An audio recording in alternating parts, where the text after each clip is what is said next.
दोस्तों, गलता लोहा शेखर जोशी जी द्वारा रचित गलता लोहा भाग 2 आज पढ़ेंगे। पहले हम पढ़ चुके हैं सारांश गलता लोहा का। अब देखेंगे गलता लोहा कहानी का पूरी कहानी। गलता लोहा गलता लोहा में मोहन है। गलता लोहा में मोहन एक मुख्य पात्र है। उसके पिता ब्राह्मण हैं। एक बंशीधर लोहार है जिसके बीच संघर्ष चलता रहता है पूरी कहानी में। मोहन के पैर अनायास ही शिल्पकार टोले की ओर मुड़ गए। उसके मन में किसी कोने में शायद धनराम लोहार के आफर की अनगुल शेष थी, जिससे वह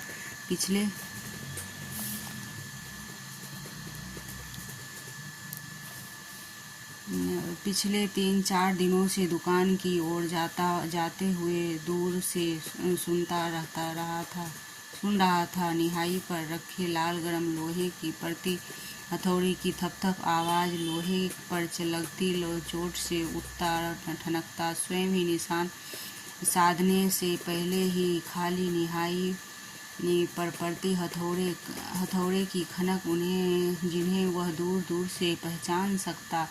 लंबे बेट वाले हंसुए को लेकर वह घर से इस उद्देश्य से निकला था कि अपने खेतों के किनारे उग आई कांटेदार झाड़ियों को काट छांट कर साफ कराएगा। बूढ़े बंशीधर जी के बूते अब वह यह सब काम नहीं रहा। यही क्या, जन्म भर जिस पुरोहिताई के बूते उन्होंने घर संसार चलाया, अब उसे कहाँ पाते हैं। यजमान लोग उनकी निष्ठा और संयम के कारण उन पर श्रद्धा रखते, लेकिन बुढ़ापे का जर्जर शरीर पर अब उतना कठिन श्रम और व्रत उपवास नहीं झेल पाता। सुबह सुबह जैसे उससे सहारा पाने का नियत से ही उन्होंने गहरा निश्वास लेकर कहा था, आज गणनाथ जाकर चंद्रदत्त जी के लिए रुद्री पाठ करना था। अब मुश्किल हो लग रहा है। यह 2 मील की सीधी चढ़ाई अब अपने बूते की नहीं। एकाएक नहीं कहा जा सकता। कुछ समझ में नहीं आता। मोहन उनका आशय न समझता तो हो, ऐसी ही बात नहीं, लेकिन पिता की तरह ऐसे अनुष्ठान कर पाने का न उसे अभ्यास ही है और न ही वैसी गति। पिता की बातें सुनकर भी उसने उनका भार हल्का करने की कोई सुझाव नहीं दिया। जैसे हवा में बात कह दी गई थी और वैसे ही अनुत्तरित रह गई। पिता का भार हल्का करने के लिए वह खेतों की ओर चला था, लेकिन हंसुए की धार पर फेरते हुए उसे लगा वह पूरी तरह बंद हो चुका है। धनराम अपने बाएं हाथ से धोखनी फूंकता हुआ दाएं हाथ से भट्ठी में गर्म होते लोहे की उलट पलट रहा था और मोहन भट्ठी से दूर हटकर एक खाली कनिस्तर के ऊपर बैठा उसकी कारीगरी के परखी निगाहों से देख रहा था। मास्टर त्रिलोक सिंह को तो अब गुजर गए होंगे, मोहन ने पूछा। वे दोनों अब अपने बचपन की दुनिया में ही लौट आए थे। धनराम की आंखों में एक चमक सी आ गई। वह बोला, साहब भी क्या आदमी थे लला, अभी पिछले साल ही गुजरे। सच कहूँ आखिरी दम तक उनकी छड़ी का डर लगा ही रहता था। दोनों होकर हंस दिए। कुछ क्षणों के लिए वे दोनों ही जैसे किसी बीती हुई दुनिया में लौट आए।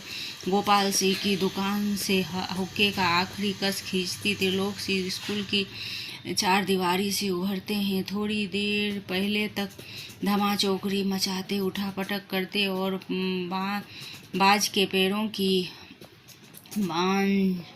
पैरों की टहनियों पर झूलते बच्चों की जैसे सांप सूंघ गया है। कड़े स्वर में वह पूछते, प्रार्थना कर ली तुम लोगों ने? यह जानते हुए भी यदि प्रार्थना हो गई होती तो कुछ हो तो गोपाल सिंह की दुकान एक उनका संवेद स्वर पहुंचता ही त्रिलोक सिंह घूर घूर कर कर एक एक लड़के को देखते हैं। फिर वही कड़कदार आवाज़, मोहन नहीं आया आज। मोहन उनका चहेता शिष्य था, पुरोहित खानदान का कुशाग्र बुद्धि का बालक, पढ़ने में ही नहीं गायन में भी बेजोड़। त्रिलोक सिंह मास्टर ने उसे पूरे स्कूल का मॉनिटर बना रखा था। वही सुबह सुबह, हे प्रभु आनंद दाता, हम ज्ञान हमको दीजिए का पहला स्वर उठाकर प्रार्थना शुरू करता था।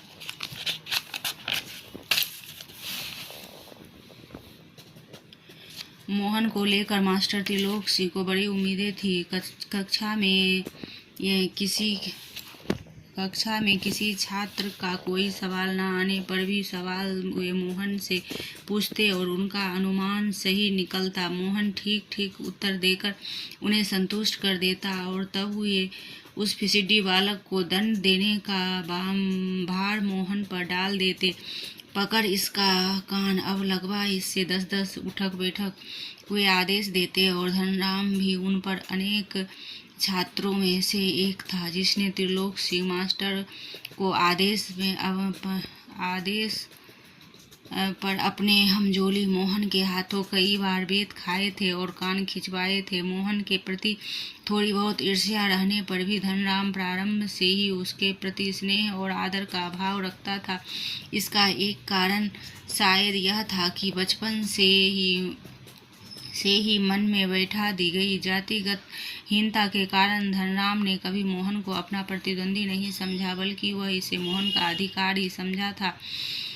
बीच बीच में त्रिलोक सिंह मास्टर का यह कहना था कि एक दिन बहुत बड़ा आदमी बनकर स्कूल का वह नाम ऊंचा करेगा। धनराम के लिए किसी तरह का गुंजाइश ही नहीं रखा था। धनराम वह गांव के दूसरे खेतीहर मजदूर परिवारों के लड़कों की तरह किसी प्रकार तीसरे दर्जे तक ही स्कूल का मुंह देख पाया था। त्रिलोक सिंह मास्टर कभी कभार ही उस पर विशेष ध्यान देते।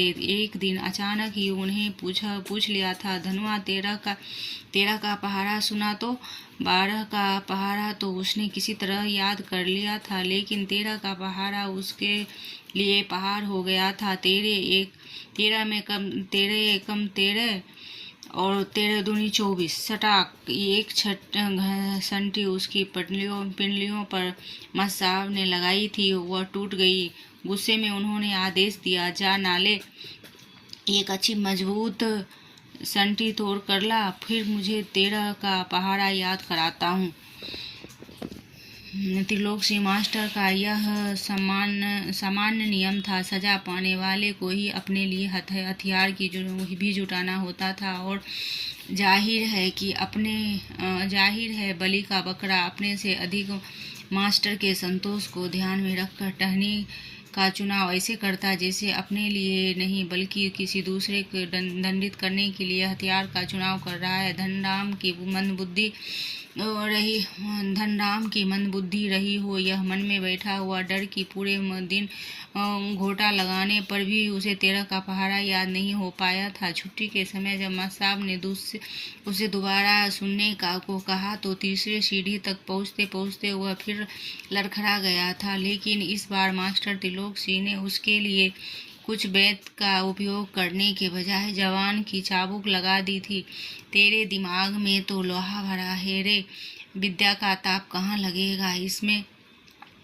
अपने थैले से 5-6 दरातियां निकालकर उन्हें धनराम को धार लगाने के लिए पकड़ा दी। किताबों का विद्या ताप लगाने का सामर्थ्य धनराम के पिता की नहीं, धनराम हाथ पैर चलाने के लायक हुआ ही था कि उसे धोखने फूकने का सान लगाने के कामों का उलझना शुरू कर दिया और धीरे धीरे हथौड़े से लेकर घन चलाने की विद्या सीखने लगा। फर्क इतना ही था कि मास्टर त्रिलोक सिंह उसे अपनी पसंद की बेत चुनने की छूट दे देते थे। वहाँ गंगाराम इसका चुनाव स्वयं करते थे और जरा सी गलती होने पर छड़ बेत हत्था जो भी हाथ लग जाता उसी से अपना प्रसाद ले लेते। एक दिन गंगाराम अचानक चल बसे तो धनराम ने सहज भाव से उनका विरासत संभाल ली और पास पड़ोस के गांवों को याद नहीं रहा कि वे गंगाराम के ऑफर को धनराम का ऑफर कहने लगे थे।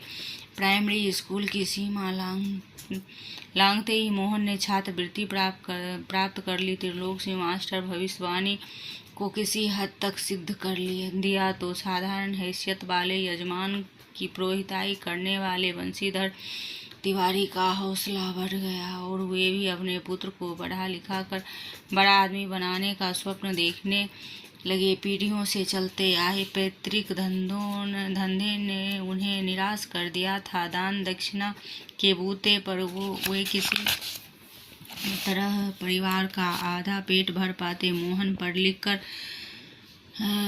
वंश का दरिद्रता मिटा दे, वही हार्दिक इच्छा थी। लेकिन इच्छा पाने भर से ही सब कुछ नहीं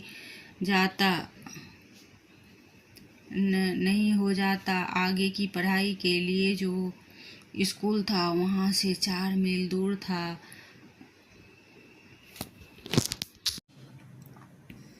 आगे की पढ़ाई के लिए जो स्कूल था वह गांव से 4 मील दूर था। 2 मील की चढ़ाई के अलावा बरसात के मौसम में रास्ते में पड़ने वाली नदी की समस्या अलग थी। तो भी बंशीधर ने हिम्मत नहीं हारी और लड़के का नाम स्कूल में लिखा दिया।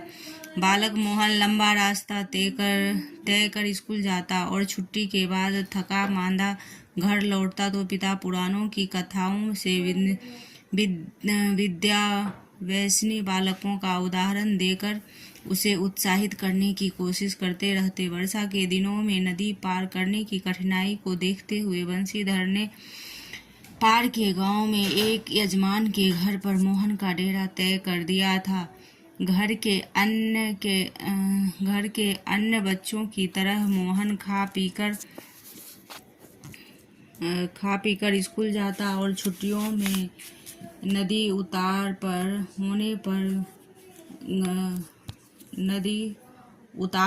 होने पर गांव लौट आता।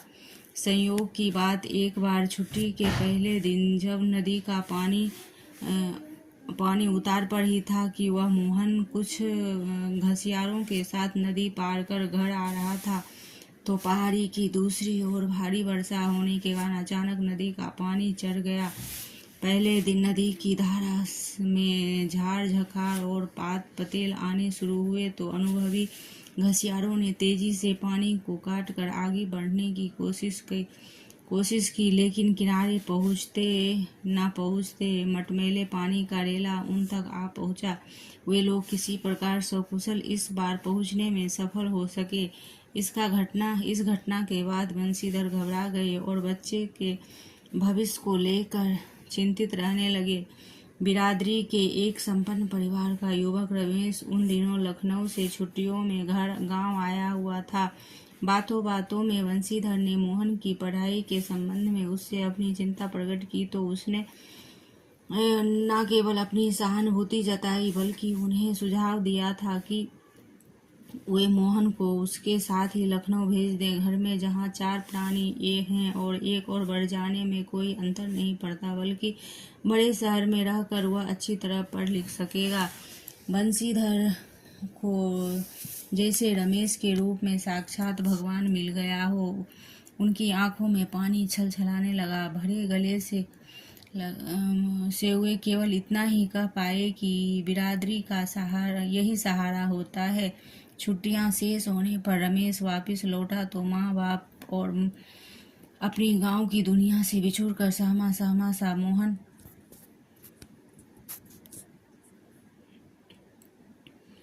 मोहन भी उसके साथ लखनऊ आ पहुंचा। जब मोहन उनकी जिंदगी का एक नया अध्याय शुरू हुआ घर की दोनों महिलाओं, जिन्हें वह चाची और भाभी कहकर पुकारा करता था, का हाथ बटाने के अलावा धीरे धीरे वह मोहल्ले की सभी चाचियों और भाभियों के लिए काम काज में हाथ बटाने का साधन बन गया।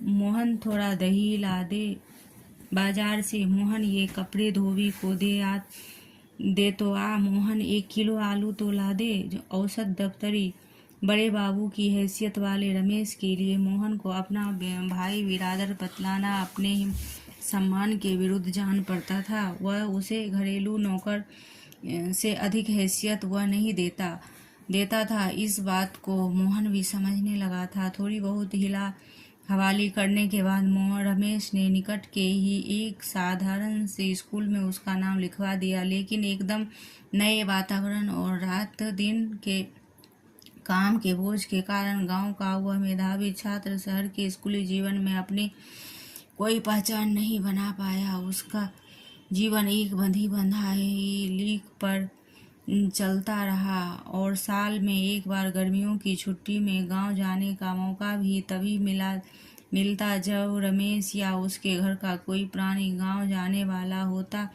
वरना उन छुट्टियों को भी अगले दर्जे की तैयारी के नाम पर उसे शहर में ही गुजार देना पड़ता था। अगले दर्जे की तैयारी तो बहाना भर था। सवाल रमेश और उसकी गृहस्थी की सुविधा और असुविधा का था। मोहन ने परिस्थितियों से समझौता कर लिया था, क्योंकि वह और कोई चारा भी नहीं था। घर वालों को अपनी वास्तविक स्थिति बतलाकर वह दुखी नहीं करना चाहता था। बंशीधर उसके सुनहरे भविष्य से अपने सपने देख रहे थे। 8वीं कक्षा की पढ़ाई समाप्त कर छुट्टियों में गांव आया हुआ था। तभी जब वह लौटकर लखनऊ पहुंचा तो उसने अनुभव किया कि रमेश के परिवार के सभी लोग जैसे कि उसके आगे की पढ़ाई के पक्ष में नहीं है। बात घूम फिर कर जिस ओर से उठता वहीं इसी मुद्दे पर जरूर खत्म हो जाता कि हजारों लाखों बीए में मारे बेकार फिर रहे हैं। ऐसी पढ़ाई से अच्छा तो आदमी कोई हाथ का काम सीख ले। रमेश ने अपने किसी परिचित के प्रभाव से उसे एक तकनीकी स्कूल में भर्ती करा दिया। मोहन की दिनचर्या में कोई विशेष अंतर नहीं आया। वह पहले की तरह स्कूल और घरेलू काम काज में व्यस्त रहता। धीरे धीरे 1.5-2 वर्ष का यह समय भी बीत गया और मोहन अपने पैरों पर खड़ा होने के लिए कारखानों और फैक्ट्रियों से के चक्कर लगाने लगा।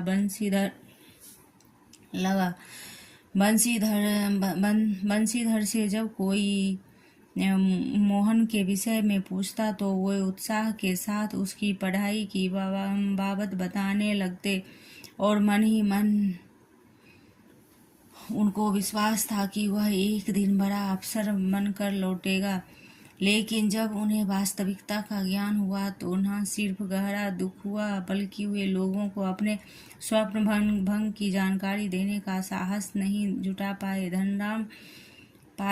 धनराम ने भी एक दिन उनसे मोहन के बारे में पूछा था। घास का एक तिनका तोड़कर दांत खोदते हुए उन्होंने बताया कि उसकी सेक्रेटरिएट में नियुक्ति हो गई है और शीघ्र ही विभागीय परीक्षाएं देकर वह बड़े पद पर पहुंच जाएगा। धनराम को त्रिलोक से मास्टर की भविष्यवाणी पर पूरा यकीन था।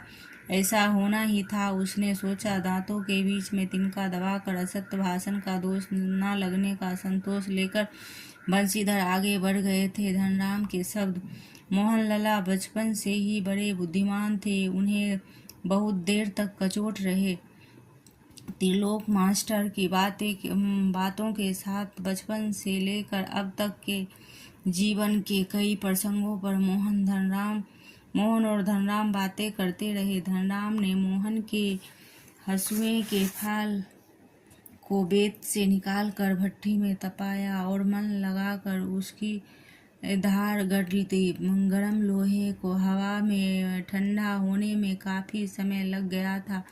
धनराम ने उसे वापस बेत बनाकर मोहन को लौटाते हुए जैसे अपनी भूल चूक के लिए माफी मांगी हो।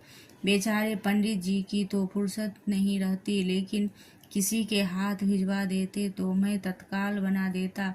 मोहन के उत्तर में कुछ नहीं कहा, लेकिन हंसुए को हाथ में लेकर वह फिर भी बैठा रहा, जैसे उसे वापस जाने की जल्दी हो। कोई जल्दी नहीं रही हो। सामान्य तौर से ब्राह्मण टोले के लोगों का शिल्पकार टोले में उठना बैठना नहीं होता। किसी काम काज के सिलसिले में यदि शिल्पकार टोले में आना ही पड़ा तो खड़े खड़े बातचीत निपटा ली जाती थी। ब्राह्मण टोले के लोगों को बैठने के कहना भी नहीं उनकी मर्यादा के विरुद्ध समझा जाता। पिछले कुछ वर्षों से शहर में जा रहने के बावजूद मोहन गांव की मान्यताओं से अपरिचित हो, ऐसा संभव नहीं था। धनराम मन ही मन उसके व्यवहार से असमंजस में पड़ा था, लेकिन प्रकट में उसने कुछ नहीं कहा और अपना काम करता रहा। लोहे की एक मोटी छड़ को भट्ठी में गलाकर धनराम गोलाई में मोड़ने की कोशिश कर रहा था। एक हाथ में सरसी पकड़कर जब वह दूसरे हाथ के हथौड़े से मुड़ नहीं पा रहा था, हथौड़े की चोट मारता तो निहाई पर ठीक घाट में सिरा न पड़ने से के कारण लोहा उचित ढंग से मुड़ नहीं पा रहा था। मोहन कुछ देर तक उसे काम करते हुए देखता रहा, फिर जैसे अपना संकोच त्याग कर उसने दूसरी पकड़ से लोहे को स्थिर कर लिया और धनराम के हाथ से हथौड़ा लेकर नपी तुली चोट मारते अभ्यस्त हाथों से धोकनी फूंक कर लोहों को दोबारा भट्ठी में गर्म करते और फिर निहाई पर रखकर उसे ठोकते पीटते सुघड़ गोले का रूप दे डाला। मोहन का यह हस्तक्षेप इतनी फुर्ती और आकस्मिक ढंग से हुआ था कि धनराम को चूक का मौका नहीं मिला। वह अवाक मोहन की ओर देखता रहा, लेकिन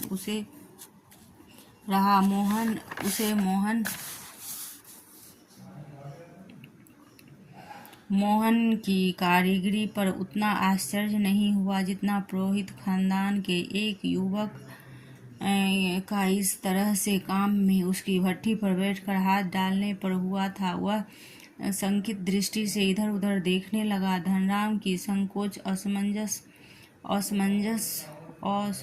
और धर्म संकट की स्थिति से उदासीन मोहन संतुष्ट भाव से अपने लोहे के छल्ले की त्रुटिहीन गोलाई को जांच रहा था। उसने धनराम की ओर अपनी कारीगरी की स्वीकृति पाने की मुद्रा में देखा। उसकी आंखों में एक सर्जक की चमक थी, जिसने ना स्पर्धा थी और ना ही किसी प्रकार की हार जीत का भाव। तो दोस्तों, इस प्रकार यह कहानी समाप्त हुई। दोस्तों, आजकल के प्रतियोगी परीक्षाओं में इस तरह का सवाल पूछा जाता है, जो कि कहानी के पात्रों नामों से होता है।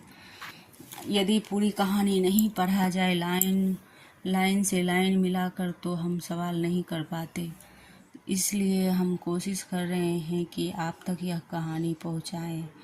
धन्यवाद दोस्तों। यदि आगे की कहानी चाहिए तो सब्सक्राइब कीजिए, लाइक कीजिए, शेयर कीजिए। MP वर्ग 1 के लिए